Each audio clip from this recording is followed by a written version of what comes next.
para tirar alguma dúvida, já pode ir lá. Boa tarde a todos.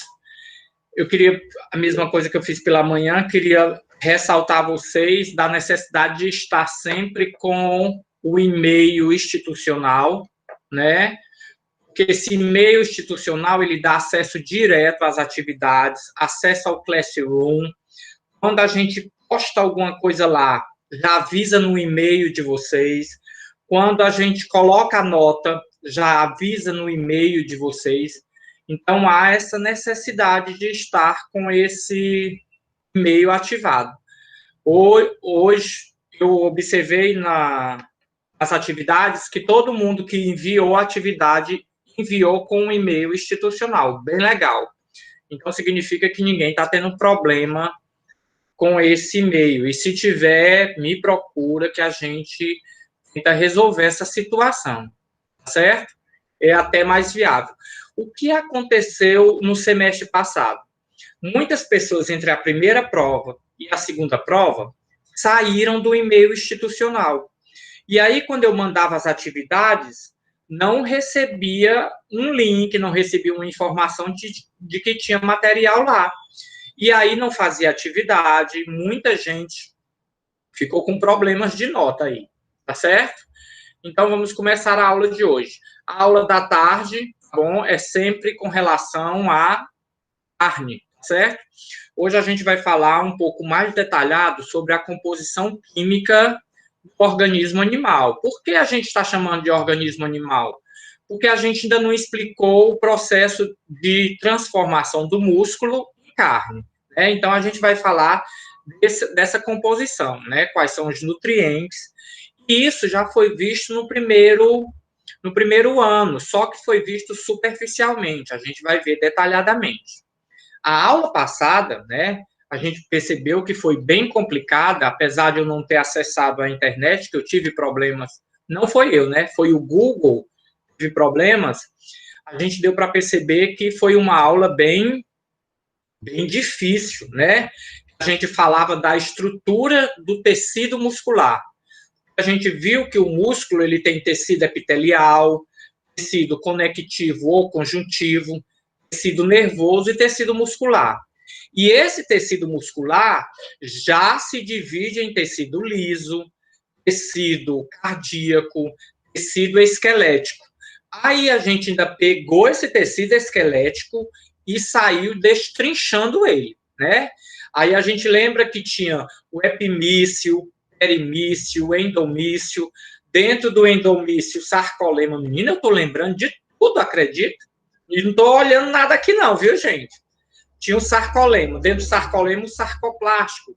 Aí vinha os miofibrilamentos, né? Depois as miofibrilas.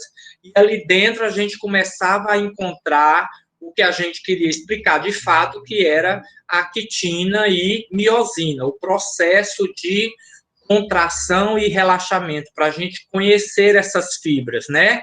A quitina e miosina são duas proteínas importantíssimas nesse processo de transformação do músculo, certo? Então, vamos lá.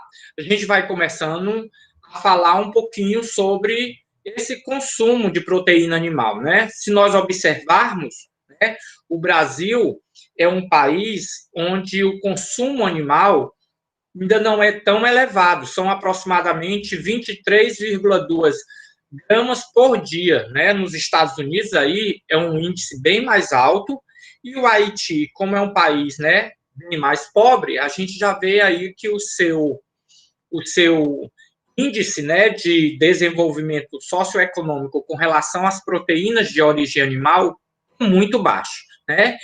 E sabemos que proteína para o organismo é importantíssimo, né? É ela que faz essa estruturação das células, do organismo. Então, a gente precisa estar com essa proteína, quer seja ela de origem animal, quer seja ela de origem vegetal, principalmente se você for uma pessoa vegetariana ou vegana, tá certo? Então, vamos lá. Introdução com relação ao que é a carne, né? É um tecido animal, via de regra, né? parte muscular utilizado como alimento. Por que diz via de regra muscular? Porque considera-se esse tecido animal normalmente onde há músculo, né? As outras partes, né, como o couro, a pele, que a gente chama, então isso normalmente não é via de regra, não é utilizado como alimento, mas também é tecido animal, né?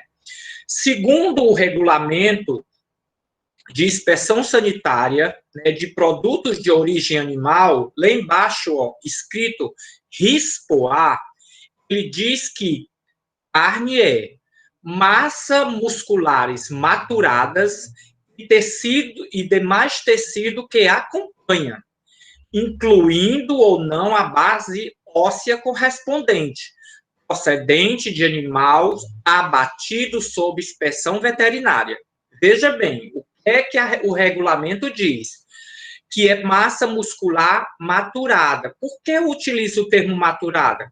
Porque antes de passar pelo processo da maturação, ela não é carne, só é massa muscular. Então, depois da rigidez cadavérica, é que pode ser chamada de massa muscular maturada, pode ser chamada de carne.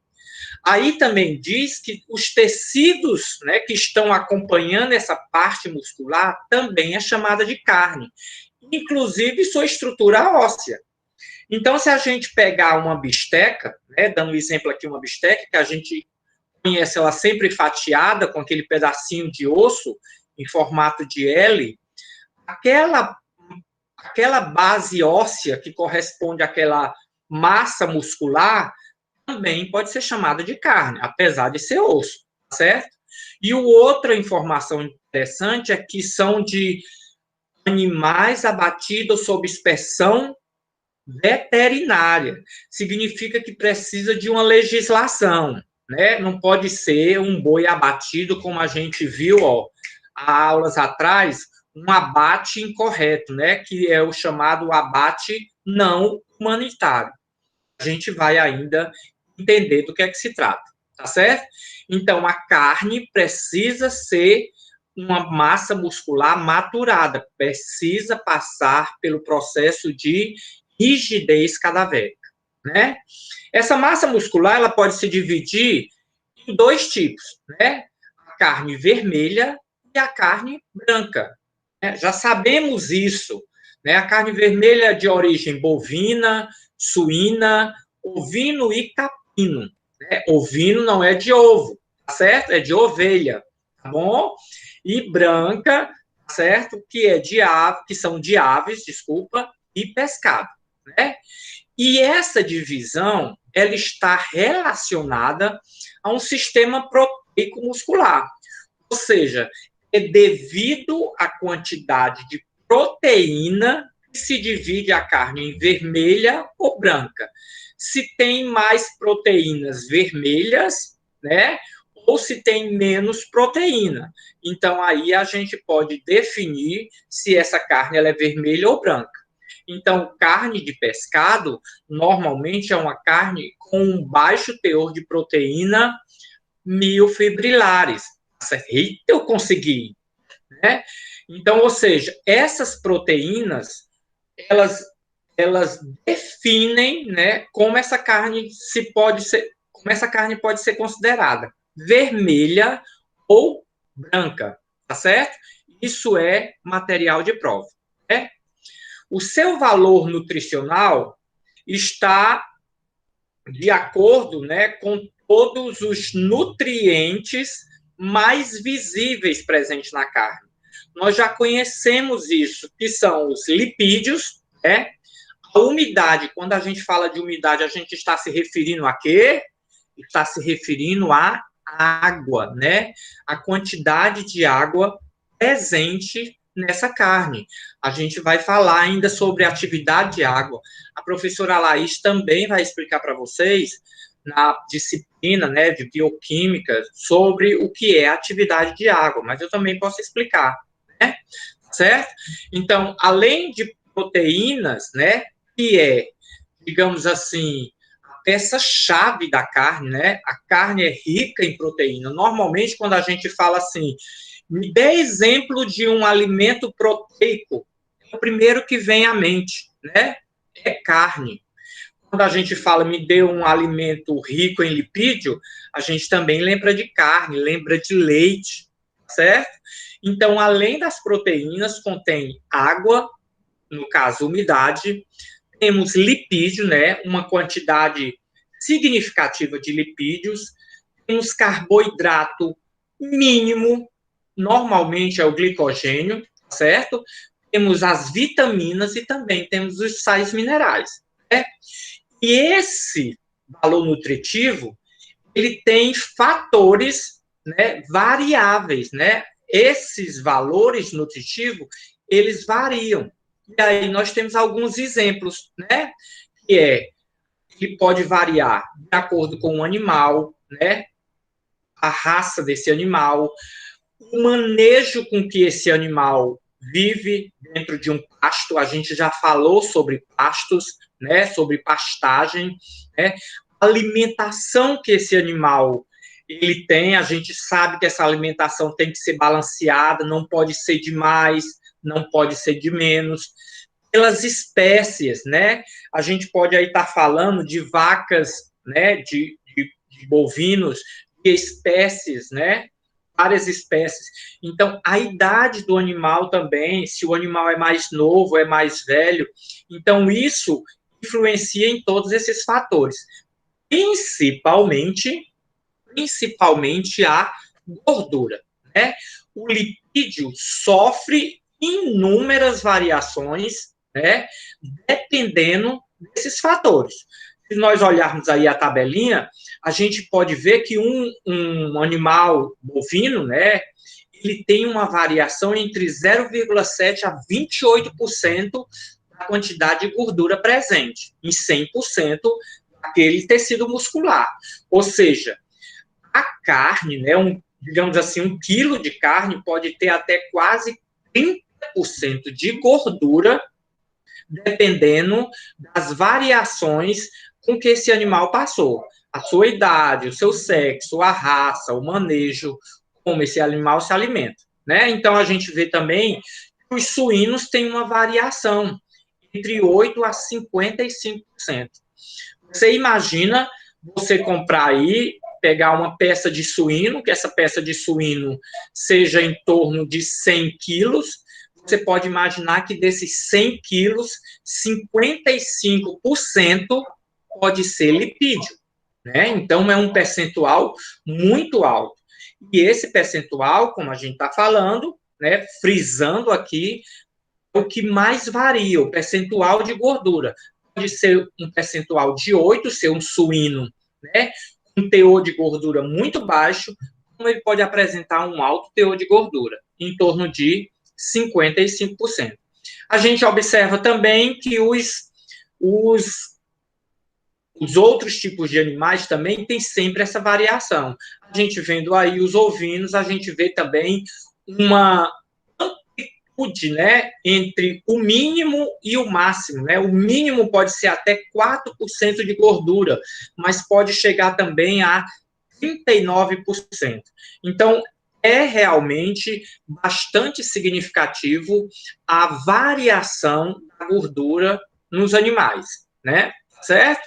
Então, vamos agora começar lembrando, né, quais são esses nutrientes, tá bom? Esses nutrientes a gente, já conhece de muito tempo, né?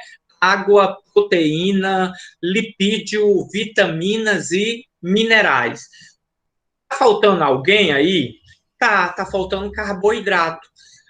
Nesse slide não tem o carboidrato, porque é irrisório, né? É insignificante a presença de carboidrato em produto de origem animal, certo? Mas existe, a gente vai falar sobre ele.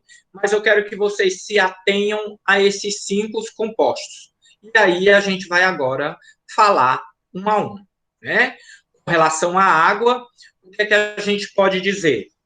A gente pode dizer que do universo de um músculo de 100%, né, uma peça de músculo, vamos já imaginar aqui, uma peça de carne, né? 100%, a gente olhando aquela peça, ela pode chegar a 75% de água, né? Então, se eu pegasse essa peça, colocasse dentro de uma estufa e passasse por um processo de secagem, né? Essa peça poderia sair de lá com um peso em torno de 25% só relacionado a outros nutrientes, retirando a água. Então, é um percentual muito alto, o percentual de água, tá certo? E quais são as funções dessa água? Ela serve como meio de transporte, né?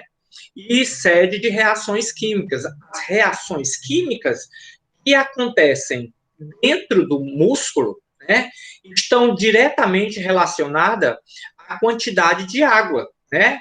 Então, essas reações acontecem porque nós temos disponibilidade de água, certo? Essa água também ela serve como meio de transporte para levar nutrientes em todo o organismo, quando esse animal se encontra vivo, certo? Então, ela também tem propriedades funcionais de interesse higiênico, sanitário e tecnológico, certo? Quando a gente fala de tecnológico, é quando a gente se refere à sua segurança, porque a gente sabe, um alimento com tanta água disponível é um alimento perecível, por sinal, altamente perecível. Então, normalmente, se aplica-se processos tecnológicos para manter a qualidade desse alimento, tá certo? Porque ele deteriora com muita facilidade, tá certo? Essa água também, ela varia com a idade do animal, tá certo? Quanto mais novo, o animal menos água tem. Ele vai se tornando mais velho, ele vai tendo uma quantidade maior de água, né? E essa água tem pelo menos dois tipos de água, né?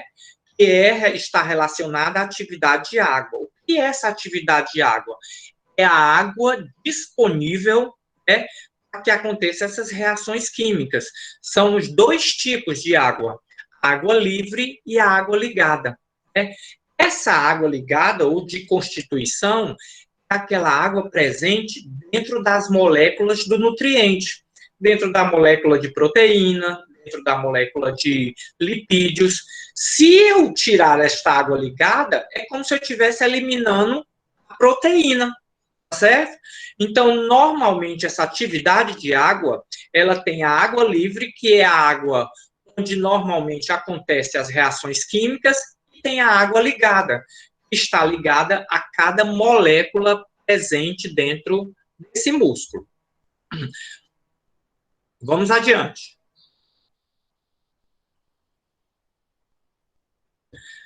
Em animais jovens, essa proporção é muito maior, né? Desculpa, eu tinha dito o inverso, né? Então, em animais jovens, essa proporção é muito maior. Por outro lado, em músculo com maior teor de gordura, essa proporção diminui. Então, ou seja, se nós pegarmos um músculo e tiver bastante gordura, significa que o que diminuiu foi a água. Por quê? Deixa eu explicar. Uma peça a gente pegue, ou digamos, vamos pegar 1 quilo. 1 quilo representa 100%. A gente sabe que 75% desse 1 quilo, ou 750 gramas, é água, né? E o restante está proteína, gordura, mineral, carboidratos e vitaminas, né? Mas se aumentou a quantidade de algum outro nutriente, digamos que esse pedaço de 1 quilo tem mais gordura. Se tem mais gordura, algum outro nutriente tem que ser perdido. Ele não pode passar de 100%. Onde é que se perde? Perde na quantidade de água. Então, a proporção que se tem o aumento de qualquer outro nutriente, há sempre redução de água, certo? É sempre dessa forma. A importância da água, da carne, não é direta, né? Normalmente é pela sua função de transporte, como a gente já falou, e também que serve como reações de substância, ou serve como espaço para as reações químicas de substâncias orgânicas e inorgânicas, ok? Sobre as proteínas, vejam bem, a gente viu que 75% é de água. Então, a gente tem que somar para fechar 100%. Então, ou seja, se de 75%, ou de 100%, 75% é água, a gente tem 25% de quê? De todos os outros nutrientes. E aí eles estão divididos entre esses outros. O principal dele, proteína. Então, é por isso que se diz que a carne é um alimento proteico. Porque fora a água, que normalmente tem na maioria dos alimentos perecíveis, em grande quantidade, representa um grande percentual a proteína, né? A gente observa aí que ela pode variar entre 16% a 22% dessa massa muscular, né? O valor qualitativo dos aminoácidos nas diversas espécies não varia consideravelmente, mas o valor dos aminoácidos, né? Aqueles aminoácidos essenciais, não essenciais, semi-essenciais, então não varia de jeito nenhum, mas a quantidade de proteína varia dependendo da idade, do sexo, da raça, ou seja, lá vai do início, desde que no início da aula que a gente está falando que são vários os fatores com que fazem que esses nutrientes ocorra, né, algum tipo de variação. E, normalmente, essas proteínas se dividem em três, né? As miofibrilares, as proteínas sarcoplasmáticas e a do tecido conjuntivo, que a gente pode também muito ver por aí, tecido conectivo. Nesse slide, a gente percebe aqui quais são essas três proteínas e eu destaquei as principais, tá?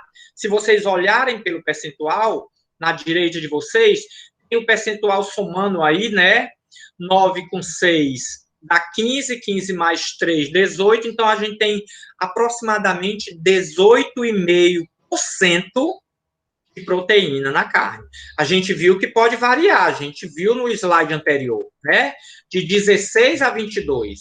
Então, aqui, nesse slide, está dentro da margem, tá certo? Então, quais são as principais miofibrilares? A miosina e a quitina. Essa a gente conhece demais, tá certo? Se vocês observarem pelo percentual, elas representam em torno de 7%, é um índice alto, né? Aí nós temos também as sarcoplasmáticas, né, que é a mioglobina e a hemoglobina, e temos também as do tecido conectivo ou conjuntivo.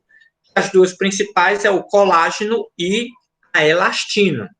Essas são as principais proteínas, tá certo?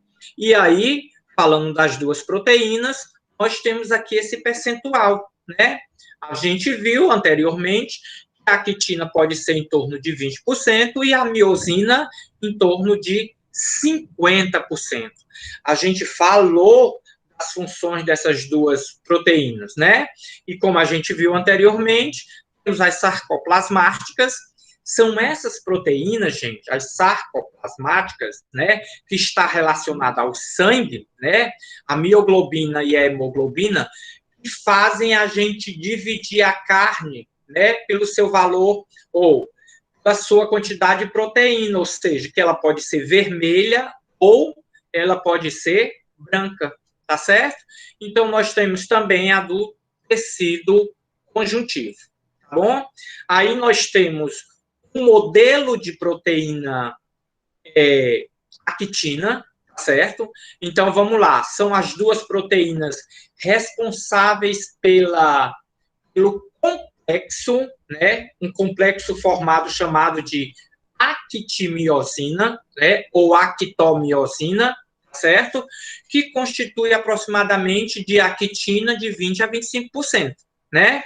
A nível fisiológico, sua forma é fibrosa, em formas de hélice de duas fileiras.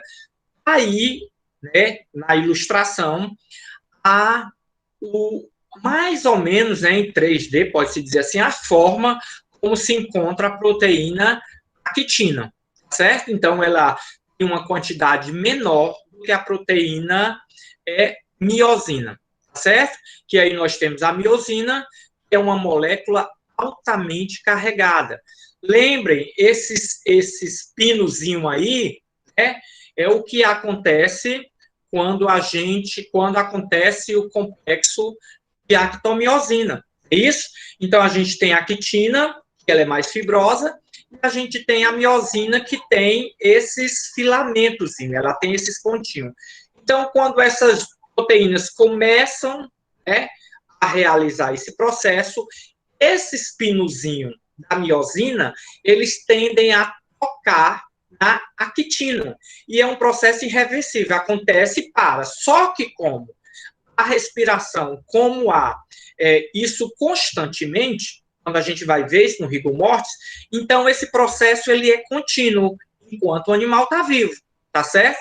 Então, quando toca a miosina na actina, então acontece o complexo actomiosina, tá certo? Há outra presença de proteínas, a tropomiosina, sim, tem outras proteínas. A proteína Z, que é realmente onde acontece essa junção, como pode-se dizer assim, um processo de actomiosina está aqui e tem outro aqui. Para juntar esses dois complexos, há outra proteína chamada de proteína Z, certo? Mas as duas proteínas mais importantes são essas duas, a actina e a miosina. Tá? E isso a gente vai tocar muito ainda nesse assunto, porque a gente vai falar sobre rigidez cadavérica. Dessa vez, né, no primeiro ano a gente viu superficialmente, dessa vez a gente vai ver detalhadamente a reação, como acontece, né? Outro nutriente presente no produto de origem animal, né, é o carboidrato, tá certo? Uma quantidade muito pequena, né? Escasso nos organismos animais. E normalmente o carboidrato mais presente é o glicogênio. E a gente vai ouvir falar muito desse glicogênio, porque esse glicogênio, ele é aquele que a gente precisa preservar a carne ter um ótimo rigor mortis, né? Então, aqui a gente tem uma quantidade significativa de glicogênio, porque já é pouquinho, né? Para que a gente tenha uma quantidade representativa de glicogênio no músculo, a gente precisa fazer com que esse glicogênio não seja desgastado, porque ele é utilizado quando o animal faz algum esforço. É por isso que o abate tem que ser um abate rápido, um abate efetivo, um abate humanitário, para que o meu animal gaste o menos de glicogênio possível. Porque depois do abatimento, né, depois dele ser abatido, eu tiver uma quantidade boa de glicogênio, vou ter uma boa carne, tá? E se eu tiver um animal que se bateu muito, um animal que estava no sol quente, um animal que não foi banhado, certo? Um animal que foi maltratado, a sua taxa de glicogênio, né, do seu carboidrato, cai bastante, né?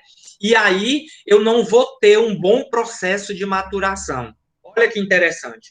Então, por ele ser muito pouco, eu preciso preservar esse glicogênio para ele estar numa quantidade bem legal na hora do abate, né? Porque esse glicogênio ele participa do metabolismo energético. Então, toda vida que vai fazer alguma energia vai mexer com glicogênio. Então, é por isso que a gente se preocupa tanto com o bem-estar do animal antes do abate, tá certo? Então, esse glicogênio é importantíssimo durante esse processo de maturação. Ele deve ser muito levado em consideração. A gente já vê que é muito baixa a quantidade de glicogênio, por isso essa preservação, certo? Aqui a gente tem um gráfico mostrando a quantidade de carboidrato, em torno de 1% daquele universo de 100%, né? E a presença do mais O índice mais alto, como a gente está vendo aí, que pode chegar a 0,8%, é de glicogênio. Em outros carboidratos, sim. Se nós observarmos aí, tem até um nome bem grande, ó, mucopolissacarídeo. Ou seja, é um carboidrato com várias moléculas em estrutura mucosa, né? Em estrutura em pasta.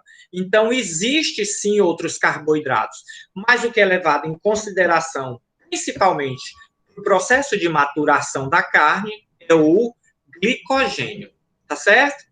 Essas vitaminas a gente conhece, as lipossolúveis e as hidrossolúveis, né?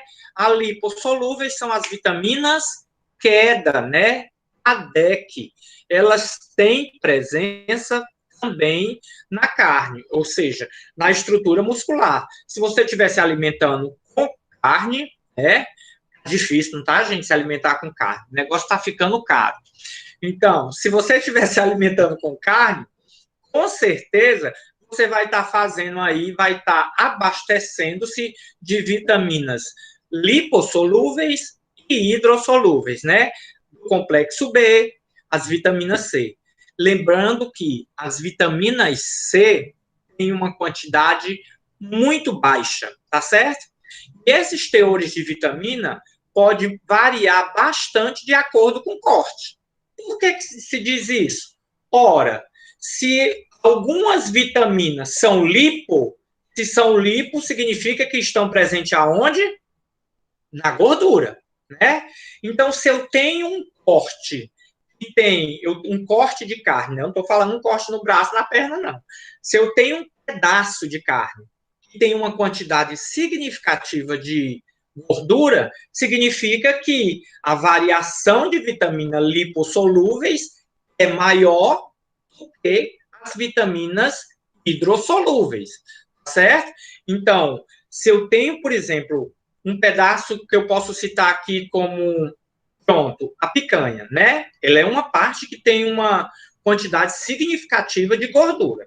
Se temos muita gordura, então a gente já sabe que tem uma quantidade menor de água. A água já tem menos, né? A gente já sabe que já tem um teor alto de gordura, afinal de contas está ali presente, a gente percebe isso. E se tem gordura, provavelmente a presença de vitaminas lipossolúveis, né, as vitaminas queda, estarão em maior quantidade do que a vitamina hidrossolúveis. Então, por isso que se diz, né, que dependendo do corte que foi feito essa carne, ela pode ter um teor maior ou menor de vitamina, tá certo? Fígados e rins são mais ricos que o tecido muscular. Ou seja, essas duas partes que normalmente elas são direcionadas para a graxaria, né, que é o setor onde vai as partes menos nobres, né, do animal, que são o intestino, o esôfago, chifre, o rabo, fígado, rins, né? Então, nesses dois, né, nesses dois compostos, há uma quantidade maior de vitamina do que o próprio tecido muscular. Então, é por isso que as pessoas dizem assim, come fígado, porque você fica muito forte. Realmente, o fígado tem uma presença maior de minerais e uma presença maior de vitaminas. Para quem gosta de fígado, muito bem. Para quem não gosta, como eu, é muito ruim, certo? Então, a gente tem também aí alguns minerais presentes, certo? No tecido animal, e esses minerais, os que mais predominam são o fósforo, tá bom? E o potássio, tá? Voltando aqui um pouquinho, a gente vê que a quantidade de minerais, né, também é em torno de 1%, né? Então, a gente vê aí, tem água demais na carne, né? Aí, depois da água, a gente vê que tem bastante proteína, certo? Depois a gente vê aí que tem minerais, tá certo? Né? Que tem carboidrato, que tem vitaminas, tá? A gente vê a presença de ferro na carne, né? A gente vê a presença de cálcio, magnésio, sódio, e da mesma forma, né, que a gente fez a leitura de que a quantidade de vitaminas pode variar de acordo com o corte, esse mesmo conceito é válido para os minerais, certo? Então, de acordo com o corte que você fizer, essa quantidade, né, esse pedaço de carne, ele pode ter uma quantidade maior ou menor de minerais, certo? E aí nós também temos a presença de enzimas, né? A gente vai conhecer essas enzimas detalhadamente porque elas estão presentes dentro do processo de rigidez cadavérica, né? Essas enzimas, elas são importantes, inclusive, na transformação e conservação da carne, porque independente do organismo ter sido abatido, né, desse músculo estar abatido, pode estar acontecendo uma transformação. Então, a gente precisa conhecer muito detalhadamente essas enzimas, né? Porque devido a essas enzimas, ocorrem processos como a maturação, que é muito bom, né? Deixar esse músculo macio, suculento, não é isso? Mas também pode ocorrer mudanças indesejáveis, né? Como o processo de putrefação, que são as enzimas putrescina, nós temos as enzimas cadaverina, que são nomes de enzimas que agem especificamente nisso, certo? Tem enzimas, inclusive, que podem mudar a coloração dessa carne, ela pode ficar meia esverdeada. Tem enzimas que são enzimas que acontecem no processo de acidificação dessa carne, certo? Então, as enzimas têm um valor, né, significativo e elas devem ser muito bem cuidadas, né, muito bem avaliadas quando você vai levar esse produto, né, essa matéria-prima, desculpa, vai pegar essa matéria-prima carne para transformar em outro produto. Almôndega, hambúrguer, certo? Charque, né?